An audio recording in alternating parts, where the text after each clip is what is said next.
نحمده ونصلي على رسوله الكريم اما بعد فاعوذ بالله من الشيطان الرجيم بسم الله الرحمن الرحيم رب اشرح لي صدري ويسر لي امري واحلل عقدة من لساني يفقهوا قولي. آج پورا ایک ہفتہ ہو گیا ہے یہ کتاب شروع کیے، اور اس دوران ہم نے کچھ باتیں بھی کی تھی، کچھ وعدے کیے تھے، کچھ ذمہ داریاں دی اور لی تھی. تو ذرا اپنا جائزہ لیجئے کہ کیا آپ نے وہ سارے کام کر لیے ہیں.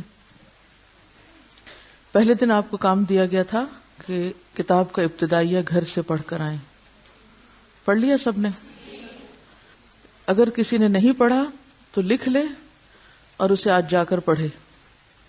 پھر اسی طرح صفحہ 41 پہ موجود دعا یاد کرنا تھی. اگر یاد نہیں بھی ہو سکتی تھی تو اپنے ہاتھ سے لکھ کے یا ٹائپ کرا کے گھر میں کسی ایسی جگہ لگانا تھی جہاں آتے جاتے یاد کر سکیں. اور خاص طور پر میں نے ہاسٹل کے کمروں میں لگانے کے لیے کہا تھا. کیا سب ہاسٹل کے کمروں میں لگ گئی؟ اگر نہیں تو جو بھی روم انچارجز ہیں ان کی پہلی ذمہ داری ہے کہ آج اس دعا کو کسی نمایاں جگہ پر لگا دیں. پھر اس کے بعد مسواک کی عادت ڈالنے کے لیے کہا گیا تھا، اور کل کا ہوم ورک تھا کہ جس کو وضو مشکل لگتا ہو اس کو وضو کی یہ حدیث سنائیں اور یہ جملہ لگائیں کہ میں گناہوں کو دھونے جا رہی ہوں. یہ کہنے کی بجائے کہ میں وضو کرنے جا رہی ہوں، خود کو یہ کہیں میں گناہ دھونے جا رہی ہوں. کیا کسی ایک نماز میں بھی یہ بات یاد آئی؟ اور اگر نہیں یاد آئی تو پلیز لکھ کے کہیں لگا لیجئے تاکہ آپ کو کچھ عرصہ یہ چیز یاد رہے، تاکہ آپ کا وضو آپ پر آسان ہو جائے. اور وضو کی دعائیں یاد کرنا، اور اس کے لیے بھی ضروری ہے کہ لکھ کر لگا لی جائیں. ٹھیک ہے؟ اگر ہم عمل نہیں کریں گے، یہ کام نہیں کریں گے، تو یہ علم ہمارے لیے پڑھنا اور نہ پڑھنا بالکل برابر ہے. یہ سب کچھ ہم صرف انجوائمنٹ کے لیے نہیں پڑھ رہے. چلیے یہ ہوم ورک سارے آپ نوٹ کر لیں. آپ دیکھیے اگر اتنی سی ڈائری آپ آئندہ زندگی میں بھی اپنے بنانا شروع کر دیں اور اس کے اندر صرف نشان لگا لیں کس سبجیکٹ کا کون سا ہوم ورک مل رہا ہے، اور وہیں بیٹھ کر آپ لکھیں.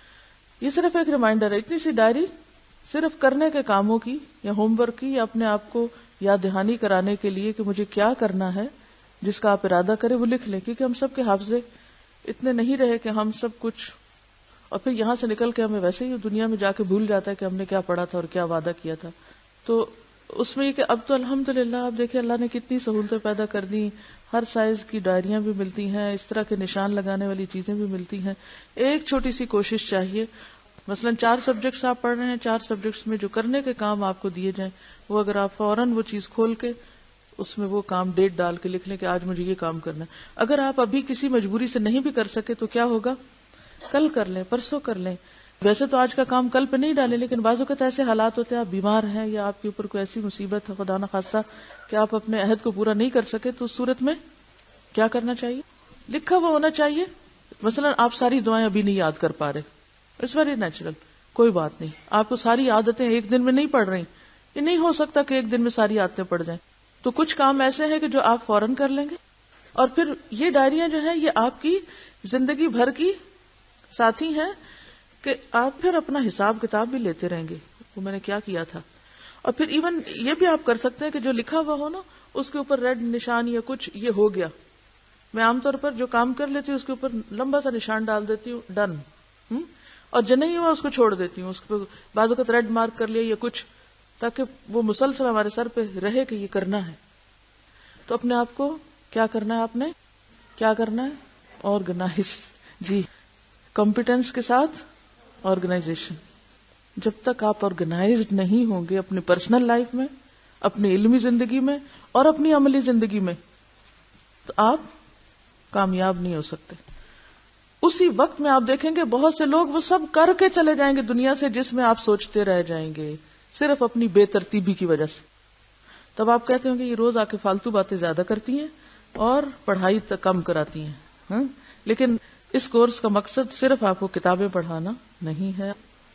چلیے آج ہم پڑھیں گے موضوع پر مسح کرنے کا بیان. حضرت مغیرہ رضی اللہ عنہ کہتے ہیں کنت مع النبی صلی اللہ علیہ وسلم فی سفر فاہویت لانزع خفیہ فقال دعہما فإنی ادخلتہما طاہرتین فمسح علیہما. ایک سفر میں میں نبی صلی اللہ علیہ وسلم کے ہمراہ تھا. میں نے وضو کے وقت چاہا کہ آپ کے دونوں موزے اتار دوں. یہ کون کہتے ہیں؟ حضرت مغیرہ. جانتے ہیں حضرت مغیرہ بن شعبہ کو؟ بہت ذہین صحابہ میں سے. وہ کہتے ہیں کہ میں نے چاہا کہ میں آپ کے موزے اتار دوں. کس لیے؟ آپ کی مدد کرنے کے لیے، عزت کے طور پر، احترام کے طور پر، محبت میں آپ کی ہیلپ کرنے کے لیے. آپ نے فرمایا انہیں رہنے دو، میں نے انہیں طہارت کی حالت میں پہنا تھا، یعنی میں نے وضو کے ساتھ ان کو پہنا تھا. پھر آپ نے ان پر مسح کیا. اس سے کیا پتہ چلتا ہے کہ اگر وضو کر کے آپ موزہ پہن لیں تو اگلی دفعہ وضو کرتے وقت دوبارہ دھونے کی ضرورت نہیں، آپ اس پہ مسح ہی کر لیں تو کافی. شریح بن ہانی فرماتے ہیں میں نے حضرت علی رضی اللہ عنہ سے موزوں پر مسح کرنے کی مدت کے متعلق پوچھا تو حضرت علی رضی اللہ عنہ نے فرمایا رسول اللہ صلی اللہ علیہ وسلم نے مسافر کے لیے مسح کی مدت 3 دن رات اور مقیم کے لیے 1 دن رات مقرر فرمائی ہے. یعنی جو لوگ اپنے گھروں میں رہتے ہیں وہ یہ کام 24 آورز کے لیے کر سکتے ہیں، اور جو مسافر ہو جس پہ سفری نماز عائد ہوتی ہو وہ اگر 3 دن تک بھی پاؤں نہ دھوئے اور صرف مسح کرتا رہے تو اس کی نماز اور وضو ہو جائیں گے. صفوان بن عسال رضی اللہ عنہ روایت کرتے ہیں کہ جب ہم سفر میں ہوتے تو رسول اللہ صلی اللہ علیہ وسلم ہمیں حکم دیتے کہ ہم اپنے موزے 3 دن اور 3 راتوں تک پاخانہ، پیشاب یا سونے کی وجہ سے نہ اتاریں بلکہ ان پر مسح کریں. ہاں، جنابت کی صورت میں موزے اتارنے کا حکم دیتے، کیونکہ جنابت میں تو پھر نہانا فرض یا غسل فرض ہو جاتا ہے نا ناپاکی میں، تو پھر اس میں تو جرابوں کے ساتھ غسل نہیں ہوتا.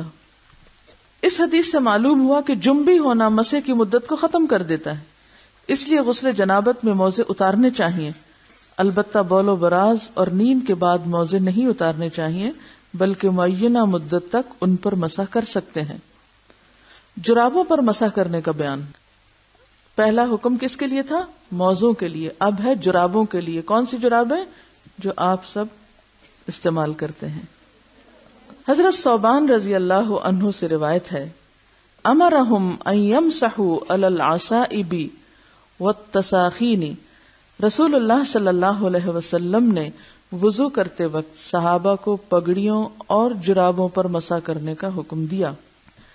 صحابہ رضی اللہ عنہم کا جرابوں پر مسح کرنا. حضرت عقبہ بن عمرو ابو مسعود انصاری رضی اللہ عنہ نے اپنی جرابوں پر اپنی چپل کے تسموں سمیت مسح کیا. عمرو بن حریث رضی اللہ عنہ فرماتے ہیں حضرت علی نے پیشاب کیا، پھر وضو کرتے ہوئے آپ نے اپنی جرابوں پر جو جوتوں یعنی چپلوں میں تھی مسح کیا. ابن حزم نے 12 صحابہ کرام سے جرابوں پر مسح کرنا ذکر کیا ہے، جن میں عبداللہ بن مسعود، سعد بن ابی وقاص، عمرو بن حریث بھی شامل ہیں. اسی طرح سہل بن سعد رضی اللہ عنہ جرابوں پر مسح کیا کرتے تھے. ابو امامہ رضی اللہ عنہ بھی جرابوں پر مسح کیا کرتے تھے. نیز انس بن مالک رضی اللہ عنہ نے وضو کرتے ہوئے اپنی ٹوپی اور سیاہ رنگ کی جرابوں پر مسح کیا اور نماز پڑھی. ابن قدامہ کہتے ہیں کہ صحابہ کرام کا جرابوں پر مسح کے جواز پر اجماع ہے. لغت عرب سے جورب کے معنی. لغت عرب کی معتبر کتاب قاموس، یعنی قاموس کتاب کا نام ہے، قاموس عربی میں ڈکشنری کو کہتے ہیں. اس میں ہے ہر وہ چیز جو پاؤں پر پہنی جائے جورب ہے. ہر وہ چیز جو پاؤں پر پہنی جائے جورب ہے، چاہے چمڑے کی ہو، چاہے اون کی ہو، چاہے کاٹن کی ہو. تاج العروس میں ہے جو چیز لفافے کی طرح پاؤں پر پہن لیں وہ جورب ہے. جو چیز لفافے کی طرح پاؤں پر پہن لیں وہ جورب ہے. علامہ عینی لکھتے ہیں جورب بٹے ہوئے اون سے بنائی جاتی ہے اور پاؤں میں ٹخنے سے اوپر تک پہنی جاتی ہے. ٹھیک ہے، ٹخنے سے اوپر. عارضۃ الاحوزی میں شارح حدیث امام ابو بکر ابن العربی رحمۃ اللہ علیہ تحریر فرماتے ہیں جورب وہ چیز ہے جو پاؤں کو ڈھانپنے کے لیے اون کی بنائی جاتی ہے، یعنی وولن ساکس. عمدۃ الرعایہ میں ہے جرابیں روئی یعنی سوت کی ہوتی ہیں، کاٹن کی ساکس، اور بالوں کی بھی بنتی ہیں، چمڑے کی تو ہوتی ہیں لیکن بالوں، اون، دھاگے، سوت وغیرہ کی بھی جرابیں بنتی ہیں. غایت المقصود میں ہے کہ جرابیں چمڑے کی، صوف کی اور سوت کی بھی ہوتی ہیں. پس ثابت ہوا کہ جورب لفافے یا لباس کو کہتے ہیں. وہ لباس خواہ چرمی ہو، چرمی چرم سے نہیں کھال کا ہو، سوتی ہو یا اونی، ہم اس پر مسح کر سکتے ہیں. کیونکہ بہت دن آپ نے یہ بحث سنی ہوگی کہ مسح صرف چمڑے کے موضع پر ہوتا ہے، لیکن یہاں سے کیا پتا چلا کہ ہر وہ چیز جو لفافے کی طرح پہن لی جائے وہ جورب ہے. اب اس میں جو بڑی مشکل ہے وہ یہ کہ کتنی موٹی ہوں، کتنی باریک ہوں، یہ ہمیں شارع نے کوئی تعین کر کے نہیں بتایا کہ رنگ نظر نہ آئے اسکن کا یا اس کے اندر پانی نہ جائے، یہ شرائط لگائی نہیں گئی. لیکن احتیاط کا تقاضا یہی ہے کہ ایسی چیز جو لفافے کی طرح پاؤں کو ڈھانپ لے، یعنی تھوڑی بہت اگر اسکن نظر آ رہی ہے تو اور بات ہے، ورنہ جب ایک دفعہ پہن لی اور اس سے آپ گرمی حاصل کر رہے ہیں یا پاؤں کو پروٹیکٹ کر رہے ہیں تو اس کے بعد اس پر مسح ہو سکتا ہے. ہاں اگر پھٹی ہوئی ہیں اور خالی اسکن اندر سے نظر آئی تو اسکن کو تو دھونا چاہیے، وہ لفافہ تو نہ رہا، تو اس کا سلامت ہونا بھی ضروری ہے. اور اتنا زیادہ سوراخ نہیں ہونا چاہیے کہ جس سے پاؤں جو ہے وہ باہر نظر آ رہے ہوں. چھوٹا موٹا اگر کہیں کچھ ہلکا پھلکا لگ گیا ہے تو اس کو اگنور کیا جا سکتا ہے، لیکن بڑے سوراخ نہیں ہونے چاہیے. پگڑی پر مسح. حضرت عمرو بن امیہ رضی اللہ عنہ روایت کرتے ہیں کہ رسول اللہ صلی اللہ علیہ وسلم نے پگڑی پر مسح فرمایا. اسی طرح بلال بیان کرتے ہیں کہ رسول اللہ صلی اللہ علیہ وسلم نے پگڑی پر مسح کیا. اور پیچھے ہم نے انس بن مالک کے بارے میں پڑھا کہ وہ اپنی ٹوپی پر، اور ٹوپی کی بھی بعض قسمیں ایسے تھے کہ جو پورے سر کو کور کر لیتی ہیں، تو اس پر مسح کیا. اب احتمال ہے کہ آپ مجھ سے پوچھیں گے کہ اسکارف پر مسح کریں یا نہ کریں، تو چونکہ نہیں ایسا کوئی لفظ آیا تو احتیاط اسی میں ہے، کیونکہ مسح فرائض میں سے ہے، تو بہتر ہے کہ آپ اسکارف کے اندر سے ہاتھ ڈال کے اندر ہی مسح کر لیں. ٹھیک ہے، کیونکہ عموماً لوگ کہتے ہیں کہ جب ہم سفر میں ہوتے ہیں یا راستے میں کہیں ہوں، ورنہ گھر میں تو کسی کو ضرورت نہیں ہوتی اسکارف کے اوپر مسح کرنے کی، سفر میں یہ عموماً مشکل ہوتی ہے، تو اس میں آپ تھوڑا سا اس کو کھول لیں، آگے کر لیں اور اپنا اطمینان کر لیں. کیونکہ صحابیات دوپٹے پر مسح نہیں کرتی تھیں یا ایسی کوئی روایت نہیں ہے، تو احتیاط بہتر ہے کیونکہ فرائض سے تعلق. نواقض وضو، یعنی وضو کن چیزوں سے ٹوٹتا ہے. حضرت ابن عمر رضی اللہ عنہ روایت کرتے ہیں کہ رسول اللہ صلی اللہ علیہ وسلم نے فرمایا لا تقبل صلاۃ بغیر طہور، وضو کے بغیر نماز قبول نہیں کی جاتی. حضرت ابو ہریرہ رضی اللہ عنہ سے روایت ہے کہ رسول اللہ صلی اللہ علیہ وسلم نے فرمایا جس شخص کا وضو ٹوٹ جائے جب تک وہ وضو نہ کرے اللہ تعالیٰ اس کی نماز قبول نہیں کرتا. اب کن چیزوں سے وضو ٹوٹتا ہے؟ مزی خارج ہونے سے وضو ٹوٹنا. حضرت مقداد رضی اللہ عنہ نے رسول اللہ صلی اللہ علیہ وسلم سے دریافت کیا کہ مزی خارج ہونے سے غسل واجب ہوتا ہے یا نہیں، تو آپ نے فرمایا مزی خارج ہونے سے غسل واجب نہیں ہوتا، اپنا عضو مخصوص دھو ڈال اور وضو کر، یعنی استنجا کرنا کافی ہے، نہانا ضروری نہیں. اس میں آپ دیکھیے کہ وضو ٹوٹنے میں ایک اہم اصول اگر آپ یاد رکھ لیں تو اس میں بہت سے مسئلے حل ہو جائیں. کیونکہ ابھی میں نے اس کا ذکر کیا تو آپ کہیں گے لکوریا میں کیا ہوتا ہے، تو کبھی کوئی اور بیماری کا نام لے آئیں گے، کبھی بواسیر کی بات کریں گے، کبھی کسی اور چیز کی بات کریں گے. تو ایک اہم اصول ہے کہ سبیلین سے جو کچھ بھی نکلتا ہے اس سے وضو ٹوٹ جاتا ہے. سبیلین دو راستوں کو کہتے ہیں، یعنی جو یورین کا راستہ ہے یا پخانے کا راستہ ہے، اس میں سے کچھ بھی نکلے، چاہے وہ خون نکلے، چاہے وہ پانی نکلے، چاہے وہ چپکتا ہوا پانی ہو، چاہے وہ لکوریا کہیں اس کو، کوئی بھی نام آپ اس کو دیں، یا ایون ہوا خارج ہو، تو اس سے وضو ٹوٹ جاتا ہے. یہ ایک اہم ترین اصول ہے. اگر آپ کو یہ یاد رہے تو پھر ہر ایک نئے نام کے ساتھ کچھ سوال کرنے کی ضرورت پیش نہیں آئے گی.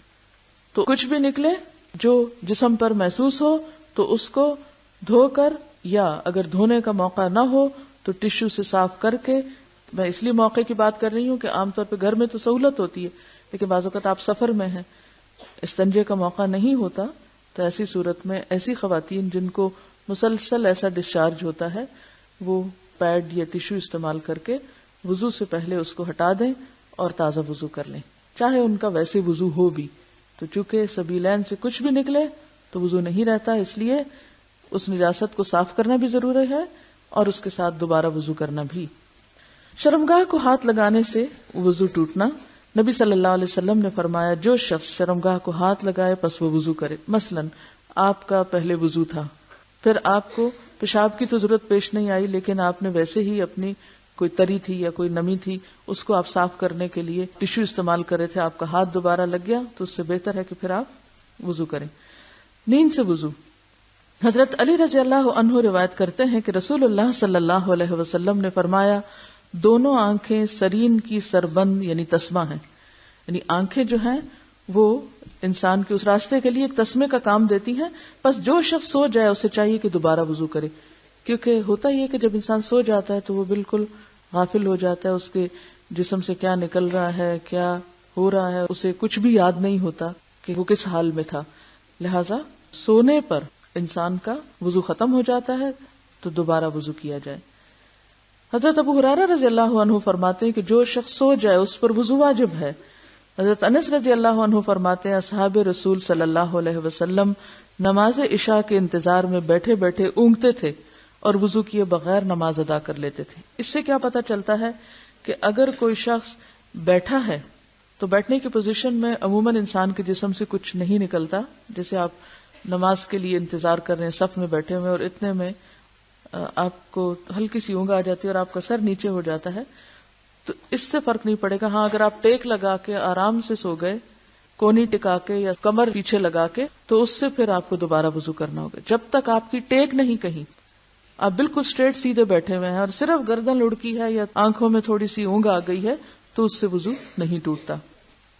ہم پڑھ رہے تھے کہ کن چیزوں سے وضو ٹوٹ جاتا ہے، نواقض وضو، کیونکہ وضو کے بغیر نماز نہیں ہوتی۔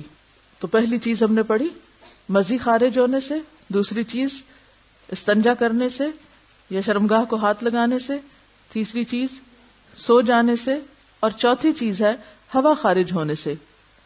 رسول اللہ صلی اللہ علیہ وسلم کے سامنے ایک ایسے شخص کی حالت بیان کی گئی جسے خیال آیا کہ نماز میں اس کی ہوا خارج ہوئی ہے، تو نبی صلی اللہ علیہ وسلم نے فرمایا نماز اس وقت تک نہ توڑے جب تک ہوا نکلنے کی آواز نہ سنے یا اسے بدبو محسوس نہ ہو، یعنی محض شک کی بنیاد پر یا وہم کی بنیاد پر یا جسم میں ایسے ہی کوئی سرسراہٹ ہوئی ہے اس کی بنیاد پر وہ یہ نہ سمجھے کہ اس کا وضو چلا گیا ہے جب تک کہ واضح علامت نہ ہو۔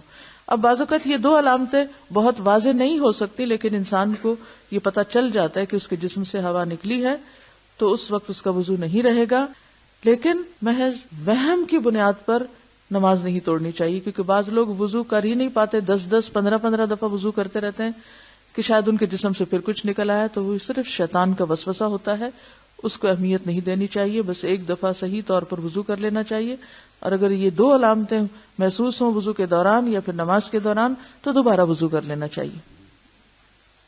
قے، نکسیر اور وضو۔ نکسیر کیا ہوتا ہے؟ ناک سے قطرہ قطرہ خون ٹپکنا۔ قے یا نکسیر آنے سے وضو ٹوٹ جانے والی روایت کو جو بلوغ المرام اور ابن ماجہ میں ہے، امام احمد اور دیگر محدثین نے ضعیف کہا ہے، بلکہ اس سلسلے کی تمام روایات سخت ضعیف ہیں، لہذا برات اصلیہ پر عمل کرتے ہوئے یہ کہا جا سکتا ہے کہ خون نکلنے سے وضو فاسد نہیں ہوتا، یعنی سبیلین سے خون نکلے پھر تو فاسد ہوگا، لیکن اگر ناک سے ٹپک پڑا یا دانت سے نکل آیا یا کوئی چھوٹا موٹا کٹ لگ گیا تو پھر کیا ہو، اس پہ جتنی روایات ہیں عام طور پر جس پر عمل ہوتا ہے وہ ضعیف ہیں۔ اس کے برعکس اب یہاں وہ دلیل دیتے ہیں کہ اس کی تائید اس واقعے سے بھی ہوتی ہے جو غزوہ ذات الرقاع میں پیش آیا، جب ایک انصاری صحابی رات کو نماز پڑھ رہے تھے، کسی دشمن نے ان پر 3 تیر چلائے جن کی وجہ سے وہ سخت زخمی ہو گئے اور ان کے جسم سے خون بہنے لگا، مگر اس کے باوجود وہ اپنی نماز میں مشغول رہے، یعنی انہوں نے تیر لگنے سے جو خون نکلنے لگا تو اس بنا پر نماز نہیں توڑی، نماز جاری رکھی۔ یہ ہو ہی نہیں سکتا کہ رسول اللہ صلی اللہ علیہ وسلم کو اس واقعے کا علم نہ ہوا ہو، یا آپ کو علم ہوا اور آپ نے انہیں نماز لوٹانے یا خون بہنے سے وضو ٹوٹ جانے کا مسئلہ بتایا مگر ہم تک یہ خبر نہ پہنچی ہو۔ ٹھیک ہے، یعنی یہ اتنا اہم واقعہ تھا کہ ایسا نہیں ہو سکتا کہ ایک صحابی کو تیر لگے ہوں اور آپ کو بتایا نہ گیا ہو، اور پھر یہ نہ بتایا گیا کہ وہ اس وقت نماز پڑھ رہے تھے، اور پھر یہ ہے کہ آپ نے انہیں یہ نہ کہا ہو کہ تم نے نماز کیوں جاری رکھی۔ تو یہ نہیں ہو سکتا کہ اتنی بڑی بات ہو اور ہمیں کسی نے پہنچائی نہ ہو یا یہ ذکر نہ کی ہو۔ پھر اگلی روایت ہے اسی طرح جب حضرت عمر رضی اللہ عنہ زخمی کیے گئے تو آپ اسی حالت میں نماز پڑھتے رہے، حالانکہ آپ کے جسم سے خون جاری تھا. یعنی جب آپ کی شہادت ہوئی ہے تو اس موقع پر جب آپ کو زخمی کیا گیا تو اس وقت بھی آپ نے نماز نہیں توڑی، حالانکہ خون نکل رہا تھا.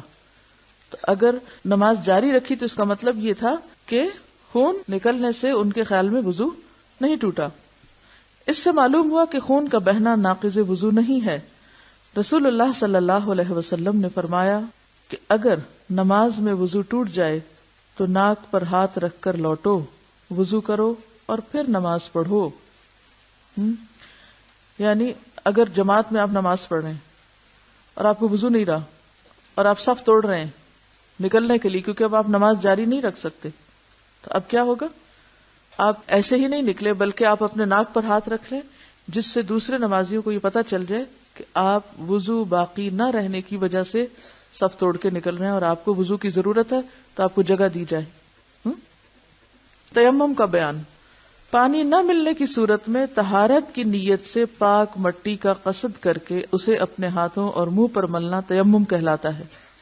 پانی نہ ملنے کی کئی صورتیں ہیں، مثلا مسافر کو سفر میں پانی نہ ملے، یا پانی کے مقام تک پہنچنے پر نماز کے فوت ہو جانے کا خطرہ ہو، یا وضو کرنے سے مریض کو مرض کی زیادتی کا خوف ہو، یا پانی حاصل کرنے میں جان کا ڈر ہو. مثلا گھر میں پانی نہیں ہے، باہر کرفیو نافذ ہے، یا پانی لانے میں کسی دشمن یا درندے سے جان کا اندیشہ ہو، تو ایسی صورت میں ہم تیمم کر سکتے ہیں. خواہ یہ موانع یعنی رکاوٹیں، موانع کس کو کہتے ہیں؟ رکاوٹیں، برسوں قائم رہیں، تیمم بھی بدستور جائز رہے گا. تو کس صورت میں تیمم کرنا ہوگا؟ جب مسافر کو سفر میں پانی نہ ملے، یا پانی تک پہنچنے میں نماز چلی جائے، یا وضو کرنے سے مریض کی مرض بڑھ جائے، یا جان کا خطرہ ہو. جیسے گھر میں پانی نہیں اور باہر کرفیو نافذ ہے، یا پانی تو ہے لیکن وہاں شیر بھی بیٹھا ہوا ہے، تو ایسی صورت میں پھر انسان اتنا بہادر نہ بنے بلکہ شریعت کی دی ہوئی رخصت سے فائدہ اٹھا کر تیمم کر لے. اب یہاں انہوں نے کہا نا سفر میں پانی نہ ملے، بعض اوقات ایسا بھی ہوتا ہے کہ گھر میں پانی نہیں ہوتا. کچھ علاقے ایسے ہوتے ہیں کہ جہاں سرکاری پانی آتا ہے تو اس صورت میں بعض اوقات پانی کی سپلائی بند ہو جاتی کسی وجہ سے، یا پانی زہریلا ہو گیا یا کوئی بھی وجہ ہوئی، تو ایسی صورت میں بھی تیمم کیا جا سکتا ہے. یعنی اصل کیا ہے تیمم کے پیچھے؟ نمبر 1 پانی کا نہ ملنا، اور نمبر 2 مرض میں اضافے یا زندگی جانے کا ڈر.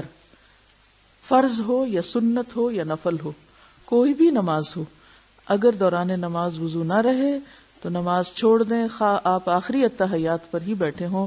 سلام سے پہلے اگر وضو ٹوٹ گیا تو آپ کی نماز بھی چلی گئی، اب آپ کو دوبارہ ساری نماز پڑھنی ہے.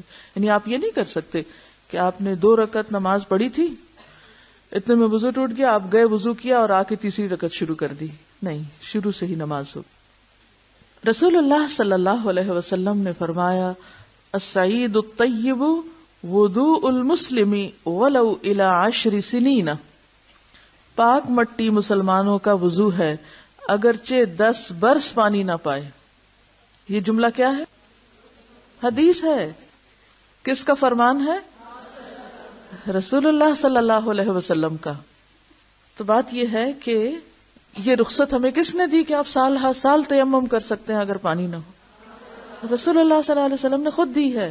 کتنی بڑی دلیل ہے ہمارے سامنے. جنابت کی حالت میں تیمم یعنی ناپاکی میں تیمم. حضرت عمران رضی اللہ عنہ روایت کرتے ہیں کہ ہم رسول اللہ صلی اللہ علیہ وسلم کے ساتھ سفر میں تھے. آپ نے لوگوں کو نماز پڑھائی. جب نماز سے پھرے یعنی سلام پھیرا تو اچانک آپ کی نظر ایک آدمی پر پڑی جو لوگوں سے الگ بیٹھا ہوا تھا اور اس نے لوگوں کے ساتھ نماز نہیں پڑھی تھی. رسول اللہ صلی اللہ علیہ وسلم نے اس سے پوچھا اے فلاں، لوگوں کے ساتھ نماز پڑھنے سے تجھے کس چیز نے روکا؟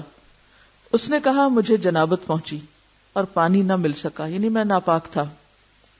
آپ نے فرمایا تجھ پر مٹی لازم ہے، یعنی مٹی سے تیمم کرنا لازم ہے، پس وہ تیرے لیے کافی ہے. یعنی اگر پانی نہیں تھا، نہیں نہا سکے تو تیمم کر لیتے. حضرت ابن عباس فرماتے ہیں کہ سردی کا موسم تھا، ایک آدمی کو غسل جنابت کی ضرورت پیش آئی اس نے اس بارے میں دریافت کیا تو اسے غسل کرنے کو کہا گیا. اس نے غسل کیا جس سے اس کی موت واقع ہوگی، ٹھنڈ لگ گئی ہوگی اس کو. جب اس واقعے کا ذکر رسول اللہ صلی اللہ علیہ وسلم سے کیا گیا تو آپ نے فرمایا ان لوگوں نے اسے مار ڈالا، اللہ ان کو مارے. بے شک اللہ تعالیٰ نے مٹی کو پاک کرنے والا بنایا ہے، وہ تیمم کر لیتا. تو اس سے کیا پتہ چلتا ہے کہ سردی کا موسم ہو، پانی سخت ٹھنڈا ہو اور آپ کو یقین ہو کہ اس ٹھنڈے پانی سے آپ بیمار پڑیں گے اور بیماری زیادہ ہو سکتی، یا یہ کہ آپ پہلے سے ہی بیمار ہیں اور بیماری میں اضافہ ہو جائے گا، تو ایسی صورت میں اپنی جان کو ہلاکت میں ڈال کے وضو اور غسل جو ہے وہ درست نہیں، بلکہ اس کے برعکس کیا کرنا چاہیے؟ تیمم کر لینا چاہیے. اگر کسی نے ایسا کیا اور وہ مر گیا تو یہ ایک طرح سے خودکشی ہوگی، اور اگر کسی ایسے مفتی نے دین کے معاملے میں اتنی سختی کی اور ایسا مسئلہ بتایا تو وہ اس کا قاتل ٹھہرا. یہ عام نارمل ٹھنڈے کی بات نہیں ہو رہی ہے، سورج نکلا ہوا ہے، دھوپ ہے اور آپ کے یہاں ٹھنڈا پانی ہے تو میں تیمم کر لوں. یہ اس ٹھنڈ کی بات ہے کہ جس میں برف باری ہو رہی ہے باہر، یا یہ کہ سخت سردی کا موسم ہے، کوئی نہ سورج ہے نہ آگ مناسب ہے تاپنے کے لیے، سیکنے کے لیے، اور نہانے سے آپ کا جسم ایسا ٹھنڈا ہو جائے کہ آپ مرنے والے ہو جائیں یا آپ کی بیماری بڑھ جائے تو وہ درست نہیں ہے. تو ایسی صورت میں وضو اور نہانے دونوں کے لیے تیمم کافی ہو جائے گا. حضرت عبداللہ بن عمر رضی اللہ عنہ نے فرمایا اگر زخم پر پٹی بندھی ہوئی ہو تو وضو کرتے وقت پٹی پر مسح کر لے اور ارد گرد کو دھو لے. معلوم ہوا کہ اگر کسی کمزور یا بیمار آدمی کو احتلام ہو جائے اور غسل کرنا اس کے لیے ہلاکت یا بیماری کا موجب ہو تو اسے تیمم کر کے نماز پڑھ لینی چاہیے. نیز یہ بھی ثابت ہوا کہ زخم اور پھوڑوں وغیرہ پر مسح کر لینا درست ہے. محتلم یعنی احتلام والا، حائضہ اور نفاس سے فارغ ہونے والی عورتیں. نفاس کیا ہوتا ہے؟ بچے کی پیدائش کے بعد حیض ہی کی طرح خون کا جاری رہنا، جو عام طور پر اس کی مدت 40 دن ہوتی ہے، جس میں کمی بیشی اوپر نیچے ہوتا رہتا ہے. وہ شخص بھی یعنی نفاس سے فارغ ہونے والی عورت وہ بھی وقت ضرورت تیمم کر کے نماز پڑھ سکتی ہے. یہ نہیں کہ ہر شخص تیمم شروع کر دے. مراد یہ ہے کہ ایک خاتون کو نہانا تھا، غسل واجب تھا، اب جس وقت وہ پاک ہوئی ہے نہانا چاہتی، اگر وہ رات کو سونے سے پہلے پاک ہوگی تو نہا کے سونا چاہیے. لیکن اگر وہ سمجھتی ہے کہ صبح میں پاک ہو رہی، نماز کا وقت ابھی داخل ہے، کیونکہ آپ کو معلوم ہے کہ اگر نماز کے وقت کے اندر آپ کا خون بند ہو جاتا ہے تو اس صورت میں کیا ضروری ہے؟ نہانا ضروری ہے، چاہے 15 منٹ نماز میں رہتے ہو یا 10 منٹ رہتے ہو. مثلا سورج غروب ہونے میں 10 منٹ ہے اور آپ صاف ہو چکے ہیں تو اب آپ کو فوری طور پر نماز پڑھنی چاہیے. اب آپ کو یہ ہے کہ اگر میں نے نہانا شروع کر دیا تو 10 منٹ میں نماز نکل جائے گی، تو بہتر کیا ہے؟ آپ تیمم کر کے نماز پڑھ لیں اور پھر ساتھ ہی غسل کر لیں تاکہ اگلی نماز تک آپ پاک ہو جائیں. اگر آپ غور سے سنیں تو بہت سی چیزیں اسی میں ہی واضح ہو جائیں گی. اس وقت آپ کی بھرپور توجہ کی ضرورت ہے، ادھر ادھر دماغ بھٹکنے نہ دیں، کیونکہ یہ آپ کے پاک اور ناپاک ہونے کے مسائل ہیں جن میں غلو، افراط اور تفریط نقصان دہ. افراط اور تفریط کیا ہے؟ دونوں انتہاؤں کی طرف نکل جانا. یا تو یہ ہے کہ مصیبت کے مارے بھی نہاتے رہنا، اور یا یہ ہے کہ آپ سب کچھ ہوتے ہوئے بھی غفلت اور سستی برتیں. اور یہ دیکھیں کہ ہر انسان کی پھر اپنی سمجھ بھی اس میں ضروری ہے، کیونکہ کتنے بھی کوئی فتوے آپ کو دے دے، پھر آپ اپنے دل سے پوچھیں گے کہ اس وقت میں کس کام کے قابل ہوں، میں کسی بھی چیز کا بندوبست کیسے کر سکتی ہوں. مثلا پانی کتنے درجے کا ٹھنڈا ہے یہ کوئی نہیں آپ کو ٹیسٹ کر کے بتائے گا، نہ آپ کسی ڈاکٹر کو اس وقت کال کریں گے کہ آپ ذرا ٹیسٹ کیجئے مجھے بھی اور اس پانی کو بھی کہ کیا میں اب اس سے نہا سکتی ہوں اور میں مروں گی تو نہیں اس سے نہا کے. یہ آپ کو خود ہی دیکھنا ہوگا، کیونکہ ہر انسان اپنی ذات کو، اپنے حالات کو، اپنے مزاج کو خود زیادہ بہتر سمجھتا ہے، اور ہر انسان کا معاملہ اللہ کے ساتھ ہے. اس لیے اس معاملے میں سب سے بہتر مفتی اپنے لیے آپ خود ہیں. دین کی حدود جان لیجئے کہ رخصتیں کہاں ہیں اور پابندیاں کہاں ہیں، کہاں آپ رخصت کے تحت آتے ہیں اور کہاں آپ کو مشقت کر کے پابندی بھی کرنی ہے شریعت کی. تیمم کا طریقہ حضرت عمار رضی اللہ عنہ بیان کرتے ہیں کہ وہ سفر کی حالت میں جنبی ہو گئے، پانی نہ ملنے کی وجہ سے خاک پر لوٹے، یعنی پورا جسم انہوں نے خاک پر لوٹ پوٹ کیا، گویا وہ مٹی سے نہا رہے ہوں، اور نماز پڑھ لی. پھر سفر سے آ کر یہ حال رسول اللہ صلی اللہ علیہ وسلم کے سامنے بیان کیا تو آپ نے فرمایا تمہارے لیے صرف یہی کافی تھا. وَضَرَبَ بِيَدَيْهِ إِلَى الْأَرْضِ فَنَفَضَ يَدَيْهِ فَمَسَحَ وَجْهَهُ وَكَفَّيْهِ. اور پھر نبی اکرم صلی اللہ علیہ وسلم نے دونوں ہاتھ زمین پر مارے. آپ نے کیسے تیمم سکھایا؟ دونوں ہاتھ زمین پر مارے اور ان پر پھونک ماری، پھر ان کے ساتھ اپنے منہ اور دونوں ہاتھوں پر مسح کیا، یعنی الٹے ہاتھ سے سیدھے ہاتھ پر اور سیدھے ہاتھ سے الٹے ہاتھ پر، پھر دونوں ہاتھوں سے چہرے کا مسح کیا. تو گویا پہلے ہاتھ اور پھر چہرہ. کیسے؟ زمین پر ہاتھ مارے، دونوں ہاتھوں پہ پھونک ماری، کیونکہ اصل مقصود مٹی ملنا نہیں ہے جسم پر، مٹی کو چھونا ہے. ٹھیک ہے، مٹی کو چھوا، زمین پہ ہاتھ مارا، مٹی کو چھوا یا دیوار پہ مارا.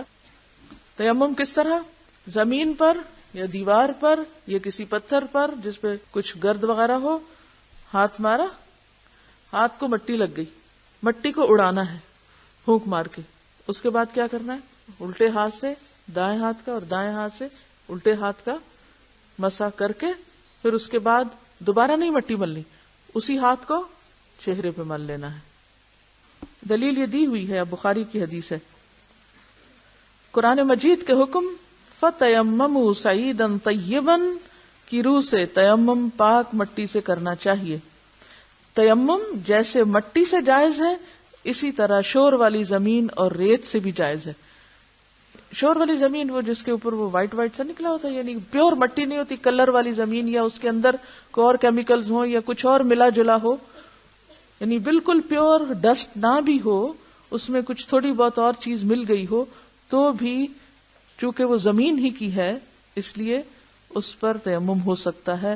لیکن اس میں پاؤڈر شامل نہیں ہے کہ آپ ٹیلکم پاؤڈر لے کر اس کو مٹی کے درجے پہ رکھ کے آپ اس سے تیمم شروع کر دیں، کیونکہ پاؤڈر کے اندر وہ خصوصیت نہیں ہے جو مٹی کے اندر ہے. کیونکہ مٹی میں بہت سی حکمتیں ہیں، اس میں ایسی چیزیں پائی جاتی ہیں کہ جو بہت سے بیکٹیریاز کو ختم کرنے والی اور واقعی پاک کرنے والی، یعنی مٹی پاک کرنے والی چیزوں میں سے ہے.